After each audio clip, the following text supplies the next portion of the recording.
All right, good evening, everyone. Welcome to another Wednesday as we explore the life of David in just a moment, right? Go ahead and stand with us in the auditorium if you're watching online. This is one of my favorite songs. It talks about that even though there are seasons and even though there are years and the daily cycles of the sun and the moon, there's one thing that's always going to be constant, and that is God. Great is thy faithfulness.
Good evening. How's everybody tonight? Wonderful. All right, if you're watching online, we want to welcome you also. Hope that you're having a good week. We, as Brother John said, are going to learn about King David. It's a great story. It's a story that, tonight's story, of course, is probably the most famous story connected with David. And so we'll look at that in just a few minutes. Let me just remind you of a few things going on. Announcements are Sunday. Our theme is Things to Remember. We are in 2 Peter. Don't miss out on that. Also, the Lord's Supper will be on Sunday. And, of course, that is a special time. And then also, right after the morning service, we're having a luncheon with a ministry fair. So we're going to introduce a lot of our various ministries, where some are already existing, some are starting back up again, and we want to get you involved in that. So stick around, have lunch on us, and then just check out the various ministries, and if you have questions and you'd like to be involved, we give you an opportunity to do that. Alrighty, so don't forget about our roof fund, as it looks like it's rain tonight, but hey, we're not in the gym tonight, so we're okay. But don't forget about that. And of course, Sunday School in Awana is starting up, hopefully in September. That's the plans. We hope everything is with the coronavirus cooperates and we're able to still stay open and, do all the things that we'd like to do. All righty, so that's what's happening at the church.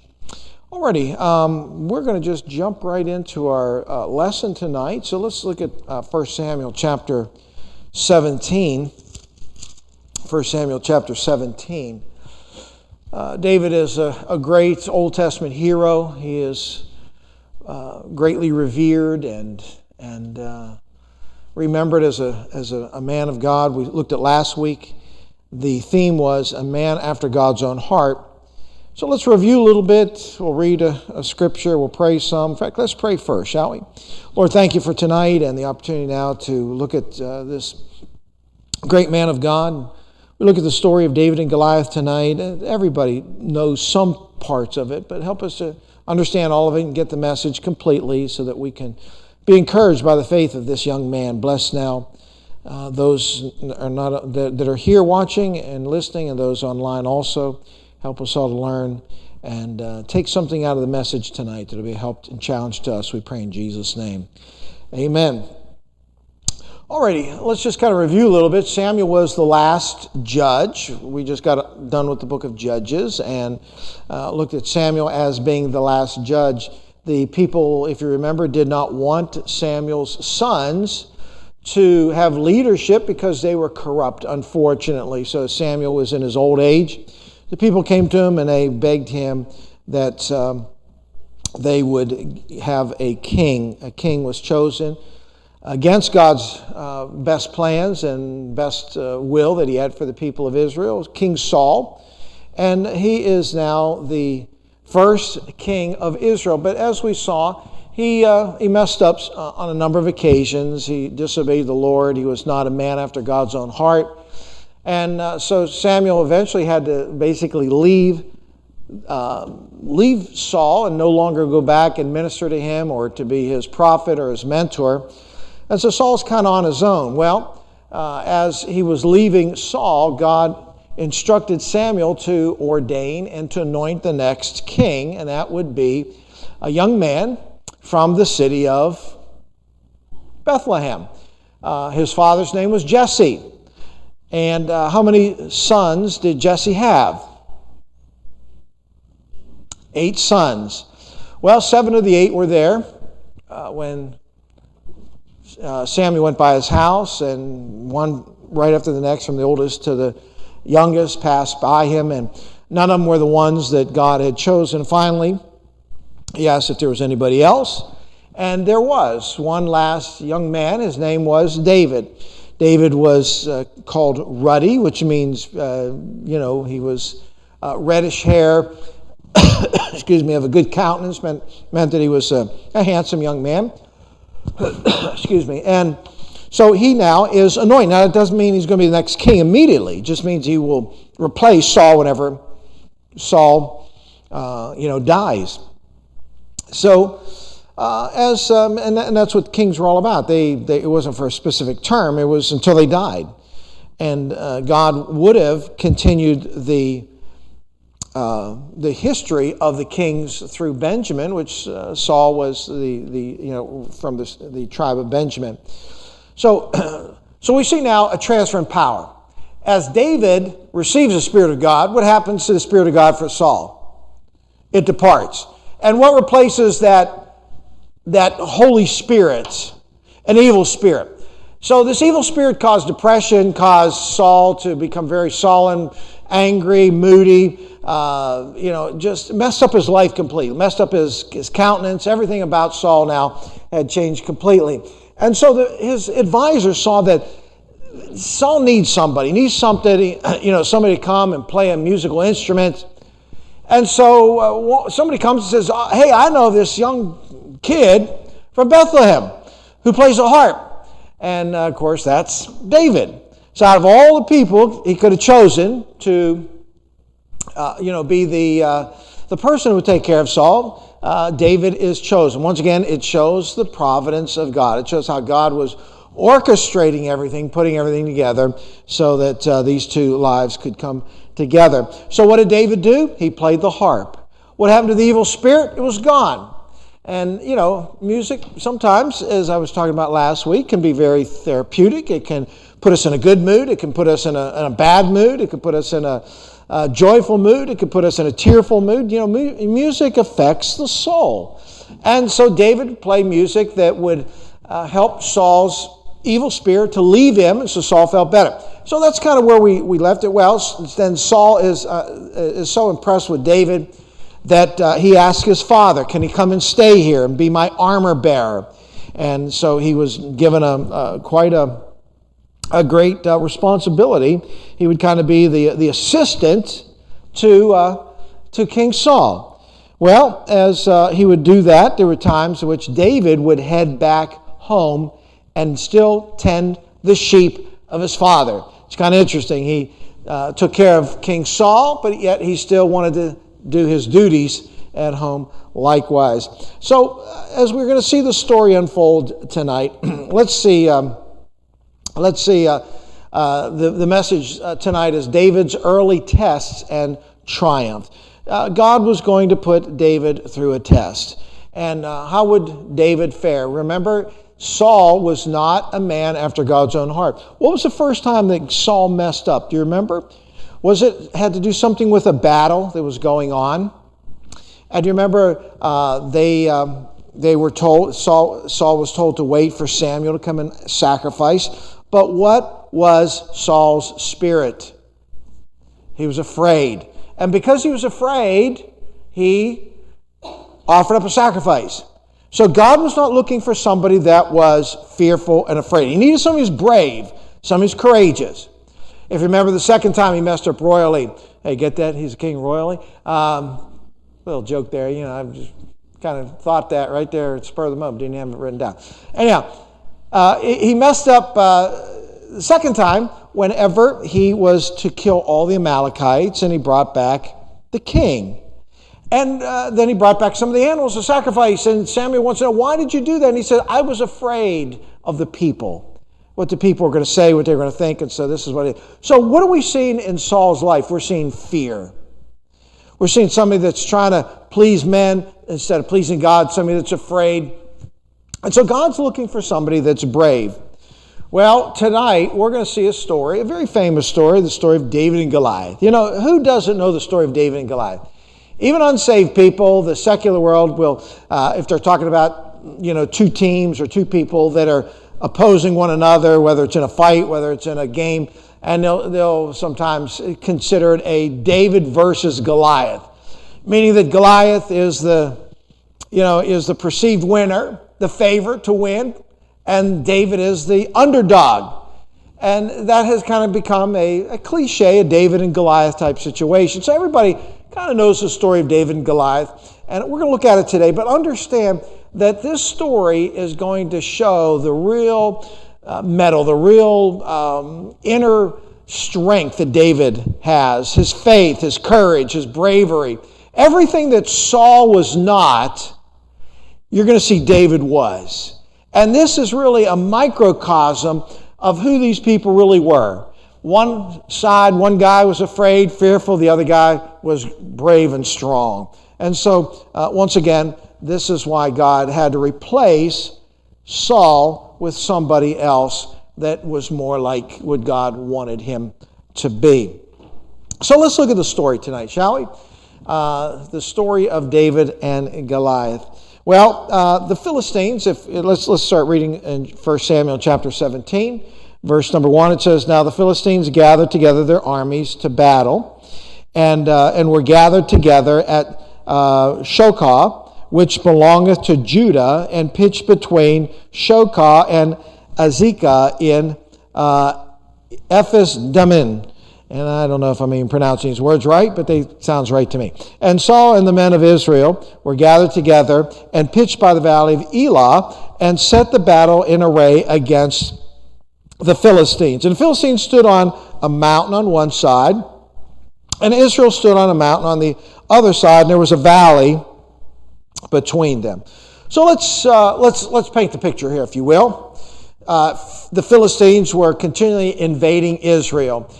Israel was supposed to get rid of all the Philistines, but they did not. And so generations later, the Philistines, as well as many other people group, were always, against Israel, kind of a thorn in their side. And so the Philistines have invaded Israel, and now Israel is defending itself once again.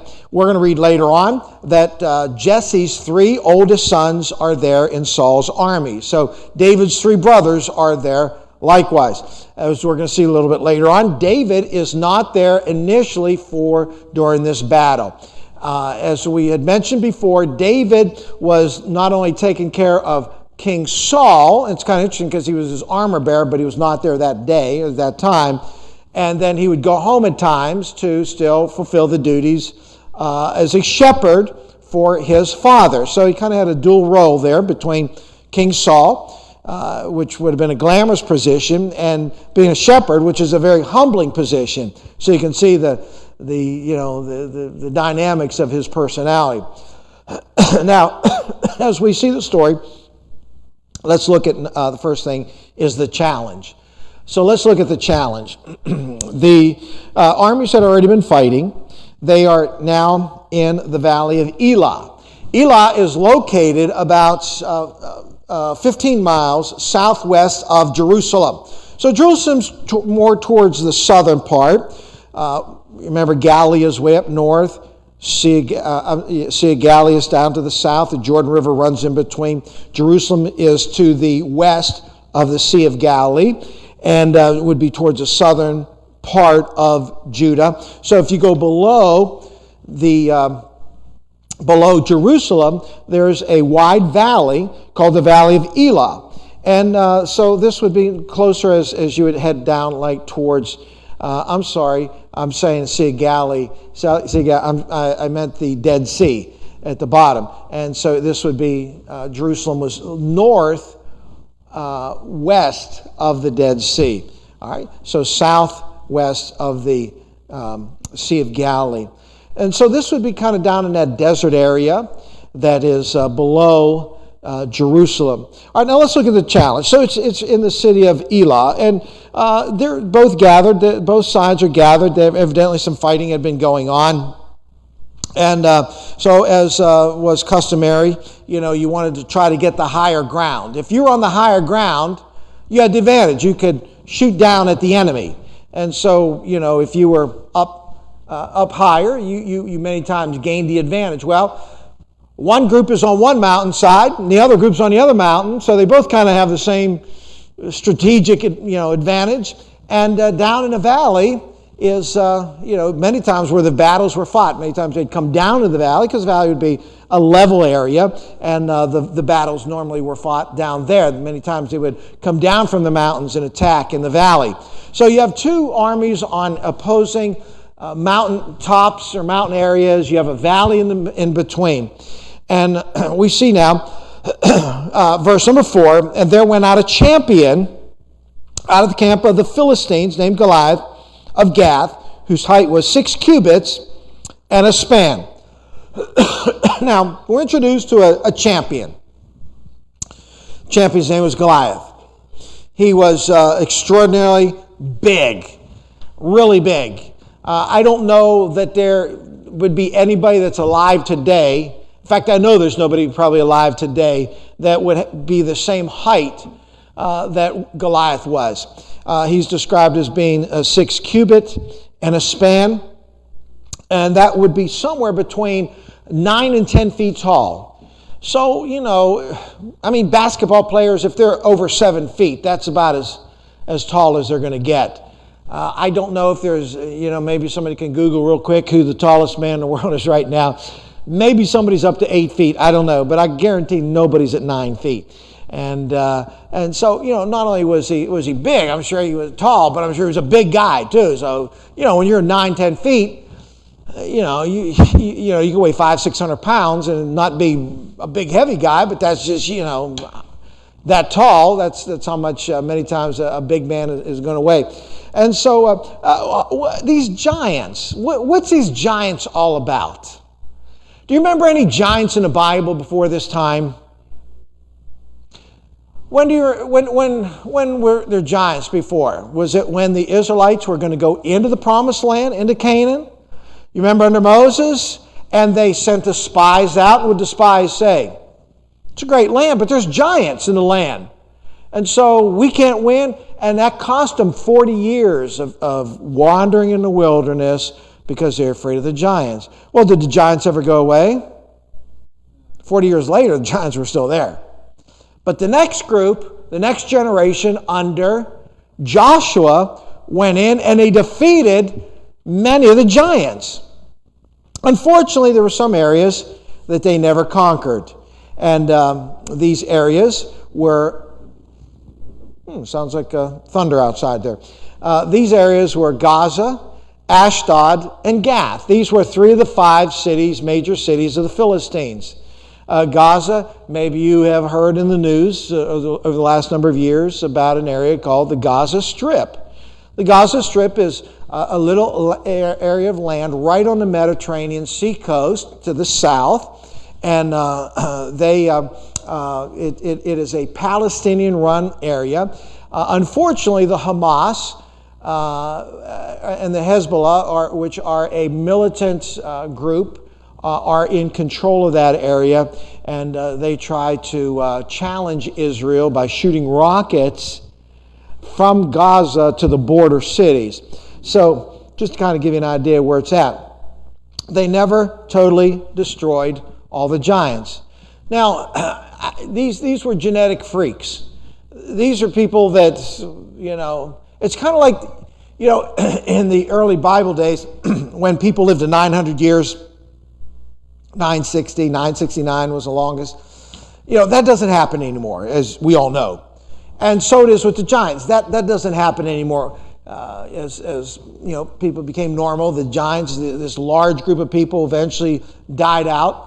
And with their death, as they died out, there's, everybody's kind of a normal height. There's a few people that are extremely tall, but most people are, of average height. So let's see how he's attired.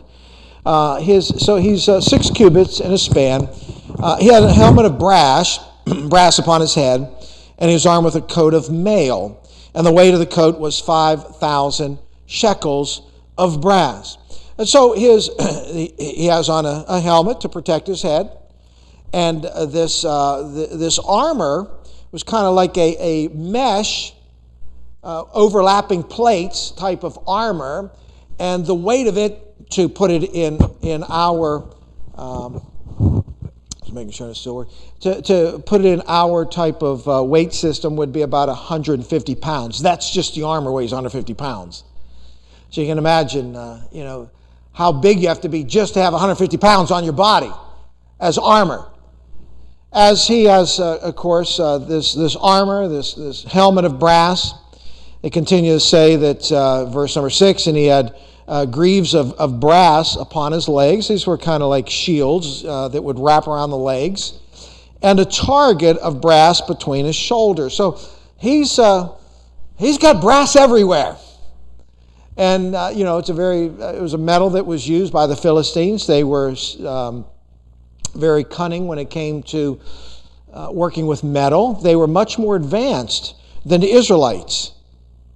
They had chariots of iron, and their metalworking was much superior to that of Israel. So for them to have all this brass was a part of the strength when the Philistines went into battle. As we see the rest of this challenge, or how he looks, verse 7, it says, and the staff of his spear was like a weaver's beam. This would be a massive staff, a spear. And his spearhead weighed 600 shekels of iron, and one bearing a shield went before him. So we're seeing once again this iron this spear with an iron head that could pierce through armors, and he would have somebody carrying his shield in front of him. So what an imposing figure, what an intimidating figure that this champion must be. Now, for him to be a champion, that meant that he killed a lot of fellow Philistines to become the champion. He was the winner. There was no challengers left in the Philistines. He was the number one, the baddest guy that they could offer up. And so the champion now puts out a challenge. What's the challenge? Well, we see that he cries out and challenges anybody to come fight him. Verse number 8, it says, "And he stood and he cried unto the armies of Israel and said unto them, Why are ye come out to set your battle in array? Am not I a Philistine, and ye servants to Saul? Choose one man for you, and let him come down to me. And if he be able to fight with me and to kill me, then will we be your servants. And if I prevail against him and kill him, then shall ye be our servants and serve us." And the Philistines said, "I defy the arm." And the Philistines said, "I defy the army of Israel this day. Give me a man that we may fight together." Well, challenge is simple. 1-on-1, mano a mano, 1 against 1. You send your best guy. We'll go at it. If he kills me, we'll serve you. If I kill him, you serve us. Very simple, isn't it? The Greeks used to do that sometimes with their battles. They would pit two warriors together, and the winner then would rule over the losing side. So it's a challenge. Well, so here's a guy 9 feet tall, 10 feet tall. He has this massive amount of armor all on him. He has this major spear. Who's going to take that challenge up? Now, what has King Saul already shown? That he's afraid. Was not Saul the one that sacrificed against the will of God because he was afraid? Was he not the one that was afraid of the people, and so he brought back the animals because they wanted him to bring back the animals? So what are we looking at? Well, after the challenge, now we're going to see fear.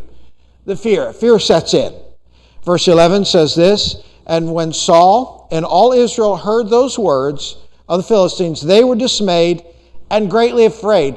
So Saul and everybody else that was there was not one man of all the army. Now remember, David's 3 brothers were there. And nobody was going to take that challenge. They were all afraid. Look at verse number 24. "And all the men of Israel, when they saw the man, fled from him and were sore afraid." Well, once again, fear now is in the camp of Israel. Now, this is the same group of people that had defeated the giants many generations before that. This is the same group of people that marched around the walls of Jericho. Their forefathers marched around the walls of Jericho and saw it come in, and they defeated. This is the same group of people whose forefathers had gone throughout Israel and had defeated kingdom after kingdom, people group after people group, that saw great battles, that saw Joshua win great battles.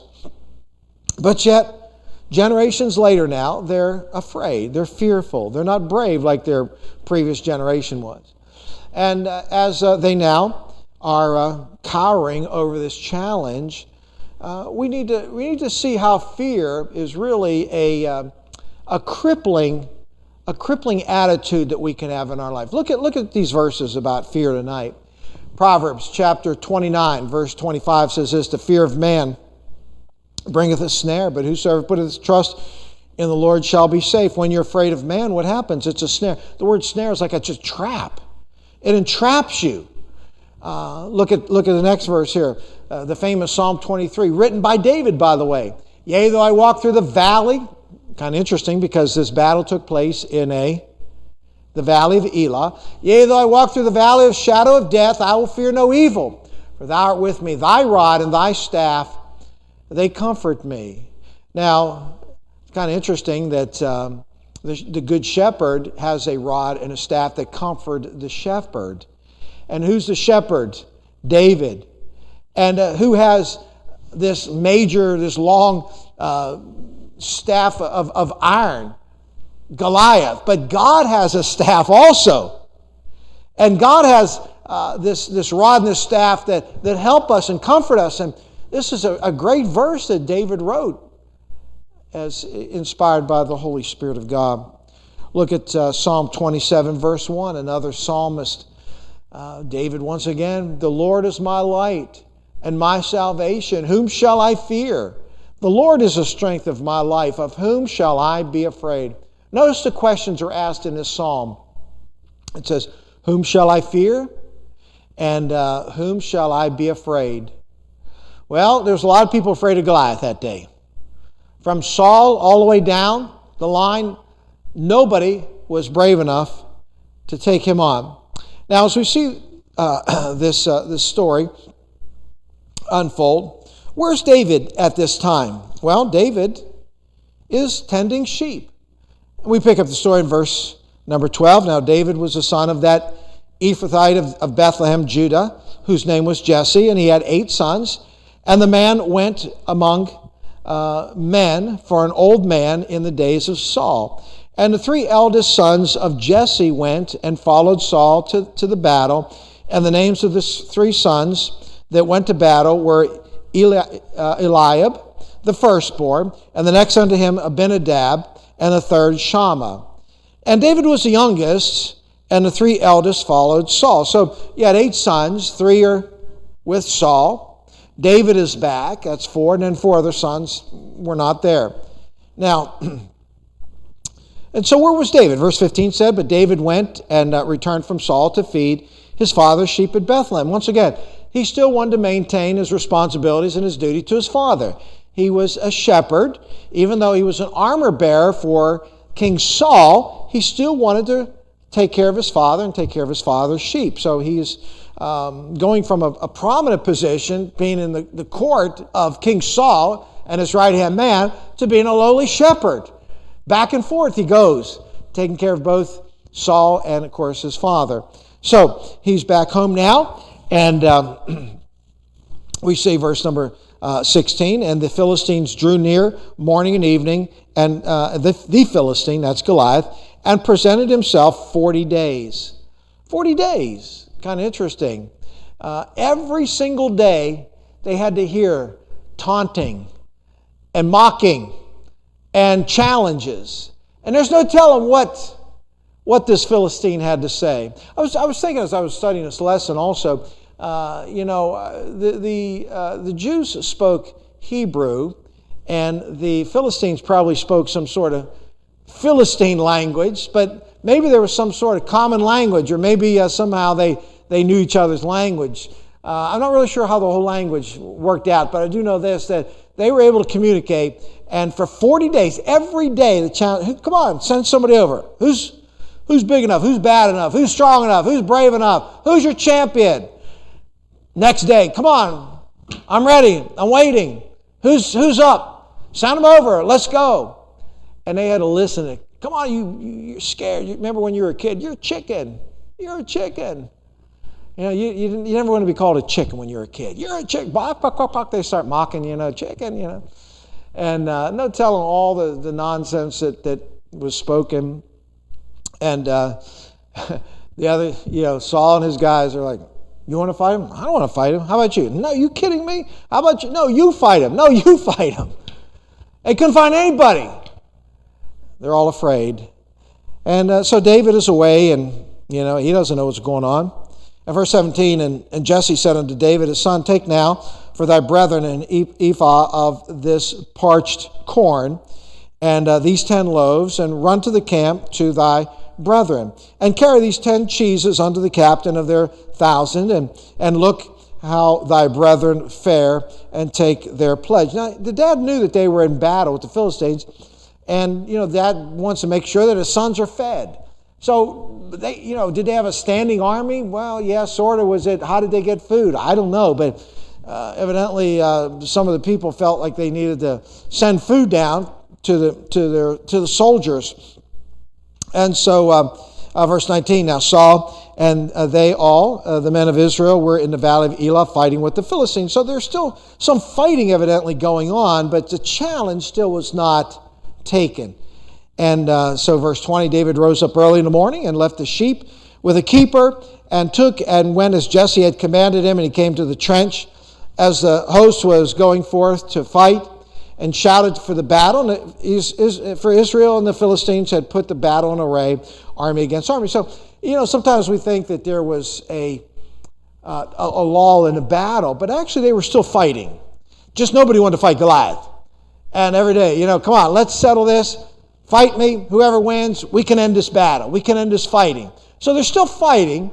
Armies are still fighting, but yet the battle between Goliath and whoever Israel would put up had not yet, had not taken place.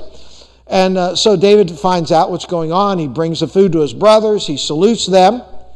Now let's look at the next point here. David and his brother Eliab. Eliab is the oldest son. When Samuel went to anoint the next king, who was the first person he asked about to anoint? It was Eliab, because Eliab was the eldest, but yet God said, no, don't anoint him. And he went to the next one, and the third one, the guys are mentioned here as Abinadab and Shammah, and then eventually he comes to David. Now, how do you think, how do you think Eliab felt that he was bypassed for being the king? How do you think, you're the oldest son. The oldest son always had all the rights, the privileges of the family. He would be the next leader of the family. He would get the major portion of inheritance, usually a double portion of inheritance. It was an honor and privilege to be the eldest son. And you're bypassed, and the next 7 are bypassed, and your little brother, the shepherd, gets to be the next king? Do you think there might have been a little sibling rivalry going on there? Do you think there might have been a little jealousy? I think so, because as we read the story, Eliab is going to be very critical of David, very scathing of David, very judgmental of David, his own brother. And I think you're seeing seeds of jealousy. You're seeing seeds of envy that my little brother gets to be the next king, and why didn't I get to be chosen as the next king?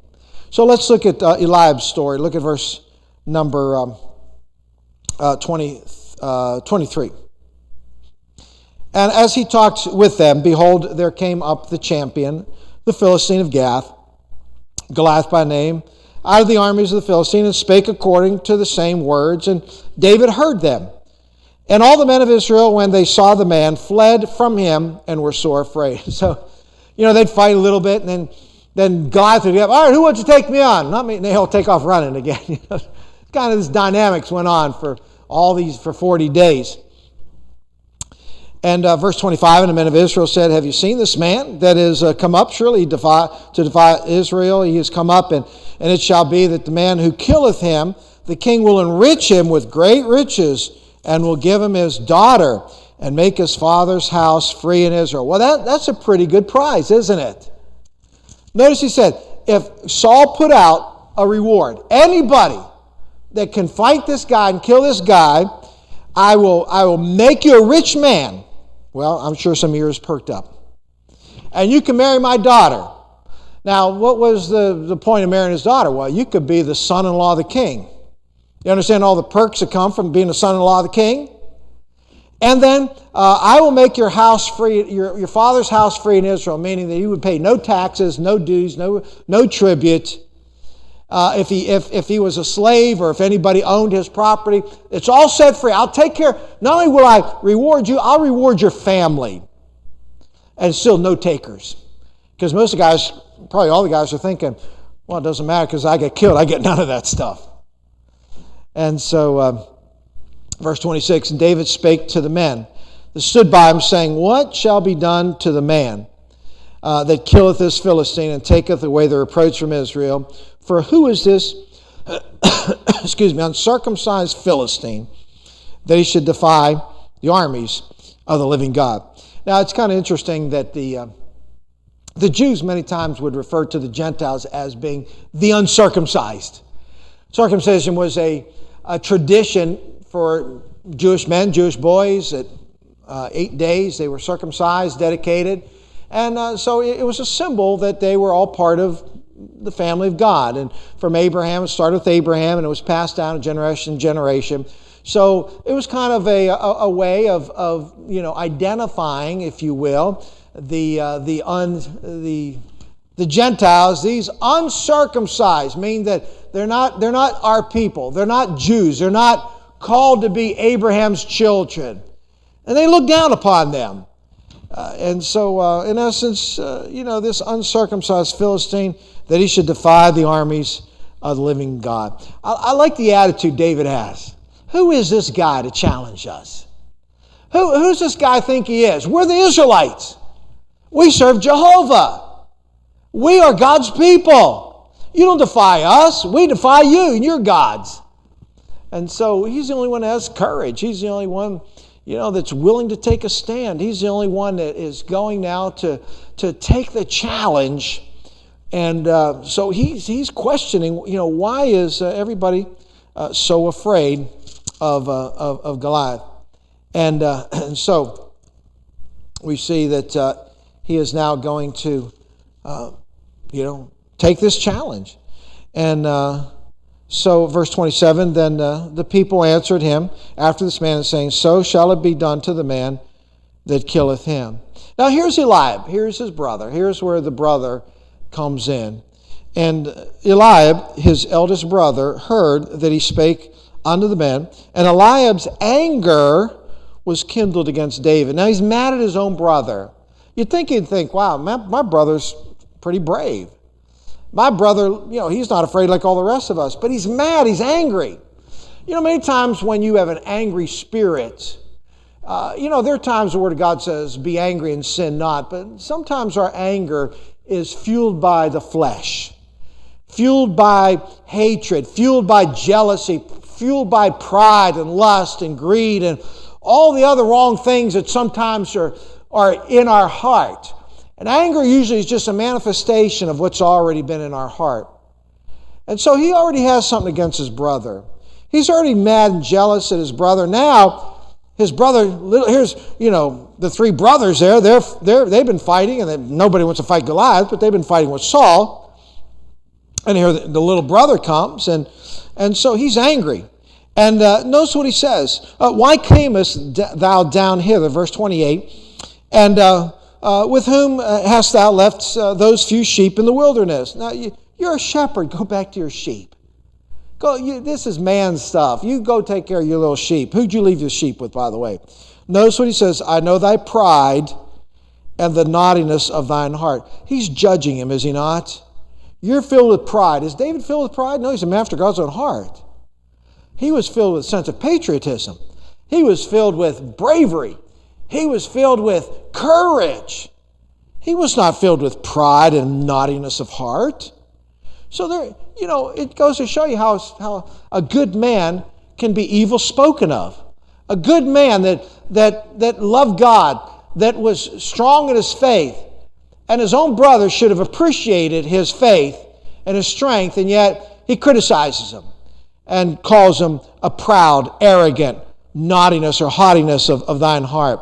For thou hast come down that thou mightest see the battle. In essence, you're just trying to get out of work. You don't want 10 sheep. You just came down here to cause trouble. Well, that's a nice thing to say to your brother, isn't it? Sounds like the brothers probably didn't get along. It kind of reminds me, you remember the next to the youngest brother that had a promise from God that he would someday rule over his family and rule over the kingdom? Who was that? Do you remember? Joseph. Joseph at that time was the second to the youngest brother, second to the youngest of the 12 sons of Jacob. Did not his brothers hate him? They wanted to kill him. They threw him in a pit. They sold him to the Midianites. Went back and lied about him. We talk about, there's nowadays there's so many families that are dysfunctional. Do you realize that families have always been dysfunctional? Do you know the very first two brothers? What were their names? Cain and Abel. How'd that work out? Not too good, right? One brother, the very first two brothers, one kills the other brother. Jealousy. See? Has there been family dysfunction? Yeah, there's always been. Jacob and Esau fighting over the birthright, stealing the birthright, running away because Esau was going to kill his brother. You know, the Bible is filled with stories of brothers that hate each other, that fought with one another, that, didn't get along, killed each other. And so you know what that shows us? It shows us just how depraved man is. It's a depravity of man. You can't even get along with your own brothers. So what happens now? Well, as we continue the story, he's criticizing his brother and telling him he's proud.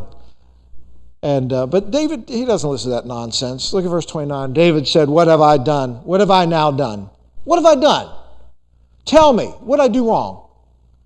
And I love the next phrase. He said, "Is there not a cause? Is there not a cause?" And so that's our next statement we put up there.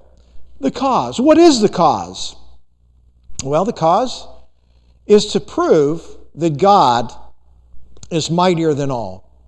The cause is to prove that the chosen people would not be defeated by any other nations. The cause was to stand and be brave and walk by faith and not by sight.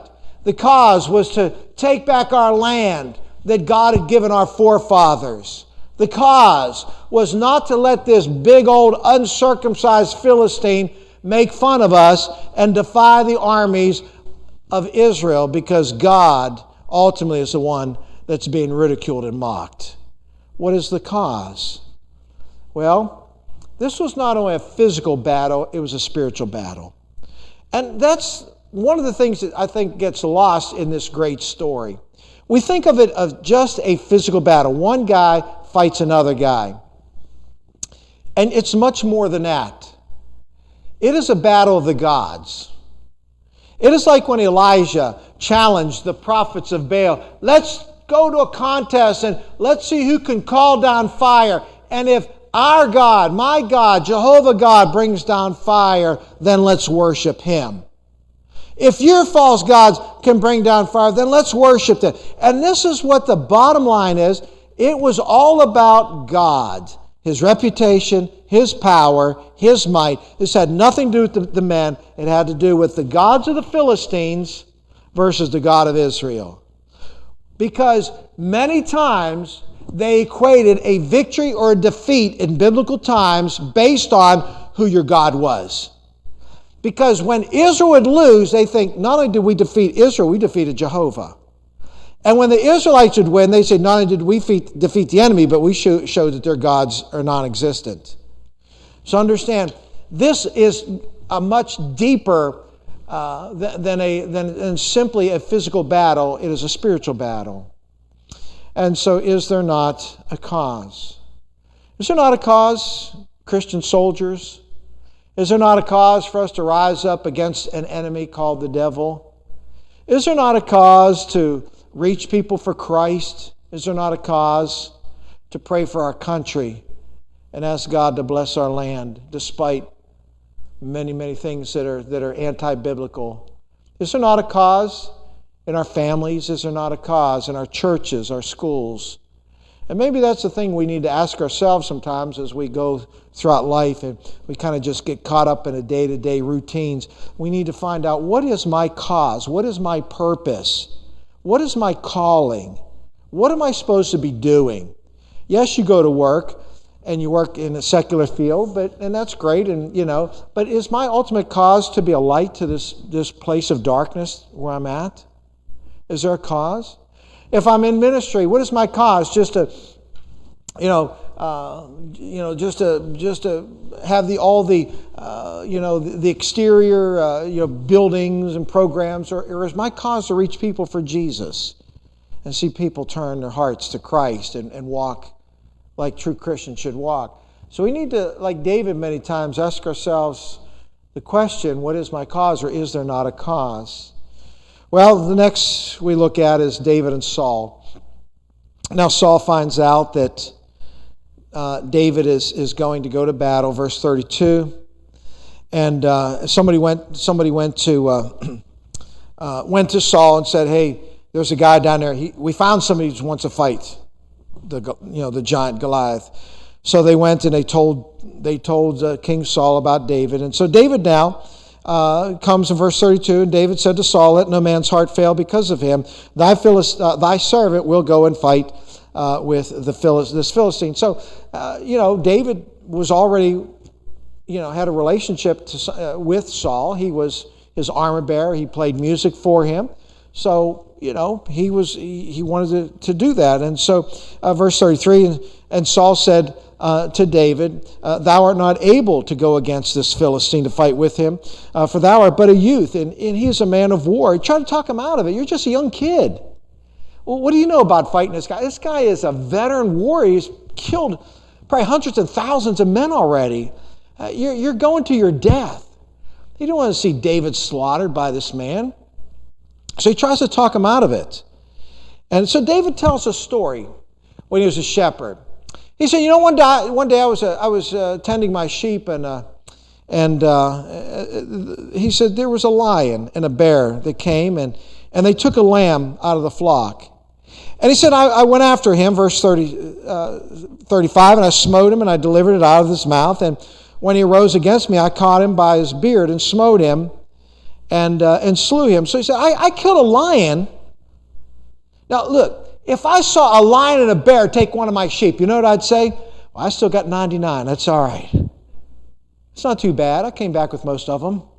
You think I'm going to go after a lion and a bear to rescue a little sheep? And, I saw a video one time, this alligator, crocodile, whatever, it snatched up one of these, like a little dog, and the guy ran out there in the water and wrestled this crocodile and opened his jaws and got his little dog and came out. And I said, I'll tell you, that guy's brave, because I'd have said, "Well, honey, it's time to go look for a new dog." But he got him. Anyhow, so he said, "No, I'm gonna fight him. I've killed a lion with my bare hands, and then the bear came after me, and I killed the bear." So he said, I think I can handle this Philistine. I'll be all right." You see, God had already proven that the Spirit of God was upon him. We talk about strong man in the Bible. Who was that judge who was a strong man? Samson, right? Samson had great strength. Do you realize that David had just as much great strength at times as Samson had? Because to kill a lion and a bear would take the strength of a great man like Samson. So, sometimes we forget that part, that he was endued with great strength, not because he was a big, strong guy like 9-foot, 10-foot Goliath, but because the Spirit of God was upon him and gave him strength. And so then what does Saul do? Saul said, "All right, let's go. I'll put my armor on you, and good luck." And Saul was big. David was smaller. So he puts on his helmet, his armor, and what does David say? I've not proved this, meaning I've never used this before. I don't feel comfortable with this. And so what does he do? He goes down to the water, and he finds there's a little brook down there, and he finds 5 smooth stones, verse number 40, and he puts them in his shepherd's bag. And he brought a sling, and he's going to take on the Goliath with a virtually slingshot. I was thinking about this. If you're a shepherd, don't you think it'd probably be good for you to learn how to sling stones? Here comes a wolf. Bang, Sure easier to kill a wolf 50 feet out than him come and snatch one of your sheep again. Don't you think maybe he practiced some? Don't you think maybe he was pretty good at it? Evidently, he had a sling. He put his trust in that. Ultimately, he put his trust in God. Well, we know what happens, right? We don't have time to read the entire rest of the story. Most of you know the story. King Goliath comes. He says, "Who is this kid? What are you, like some dog coming after me with your slingshot?" He's making fun of David. And David, of course, as he's being cursed. And I love David's courage. Verse 44, and the Philistines said to David, "Come to me, and I'll give thy flesh to the fowls of the earth." And in essence, you're a dead man. And David gave it right back to him. They trash-talked each other. Verse 45, then David was not trash-talking. It was from the Lord. Then said David to the Philistines, "Thou comest to me with a sword, and with a spear, and with a shield. But I come to thee in the name of the Lord of hosts, the God of the armies of Israel, whom thou hast defiled." Notice he said, "I'm coming on behalf of God." Did the Philistines say he was coming on behalf of his God? No. And so David wanted to know that when I defeat you, it was God that did it. And he said, this day, God is going to smite you. And this day, you're the one that's going to be fed to the fowls. You're going to be the one that's going to be killed. And I'm going to cut your head off. Those are pretty strong words to say to a 9-foot, 10-foot guy, isn't it?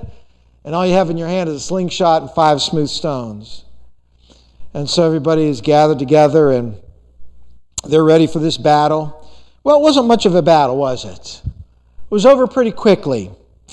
Verse 49, and David put his hand in his bag and took hence a stone and slang it and smote the Philistine in his forehead, that the stone sunk into his forehead, and he fell upon his face to the earth. Well, that was a pretty strong toss, wasn't it? You ever see Major League pitchers? They pitch 95, 98, sometimes they hit over 100 miles an hour. Have you ever tried pitching a baseball? I tried years ago. I thought, I pitched like in the 50s or something.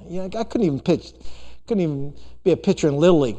But I was never a pitcher when I was a kid either, so that's my excuse. But anyhow, I mean, to sling a stone that hard and that fast, so that not only it hits a guy, but the stone breaks the man's forehead, breaks through the bones of the forehead, and sinks into his head and kills him.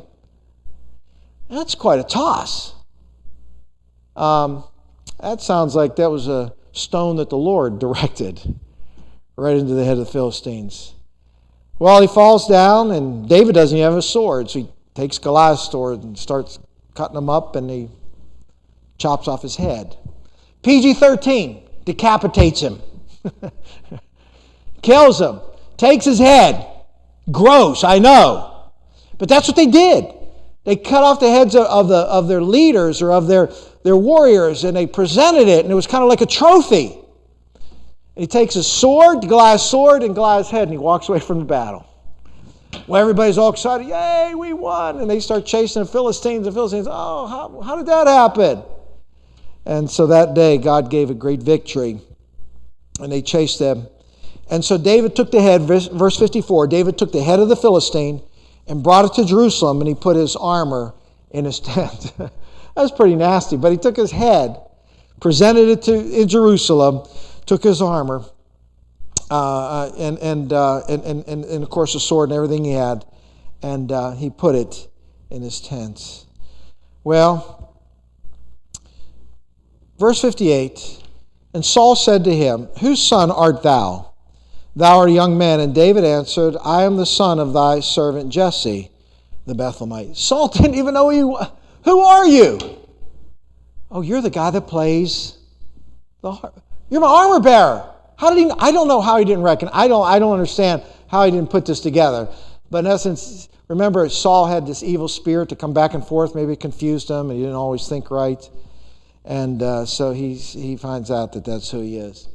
Well, let me give you 3 closing statements about this story. Lesson number 1 is this: God gives victories in response to your faith. The only reason that David won was because of his faith. He was not strong enough. If it was two men that were actually fighting hand-to-hand combat, I guarantee you, without the power of God, David would have been slain that day.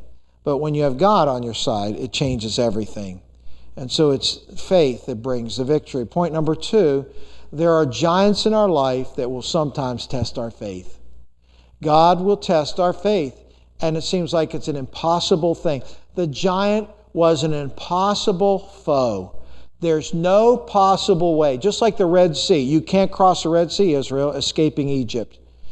Just, look at Gideon. There's no way you can defeat 135 Midianites with 300 men. God many times allows these impossible situations to come in our life to test our faith. And the last statement is this: if you stand for God, He'll stand for you. If you stand for God, He'll stand for you. Take a stand for God. Stand up, you Christian soldiers. And stand up for Jesus. So if you stand for Him, He'll stand for you. Well, none of us are probably ever going to engage in battle against a giant like David did. But each and every one of us face a foe that's more powerful than Goliath. A foe that has power unlike Goliath had. A foe that tries to defeat us every day of our life. For our enemy, the Bible says, be sober, be vigilant. For your adversary, the devil, even as a roaring lion walketh about, seeking whom he may devour. Can you defeat the devil? Not in your own power.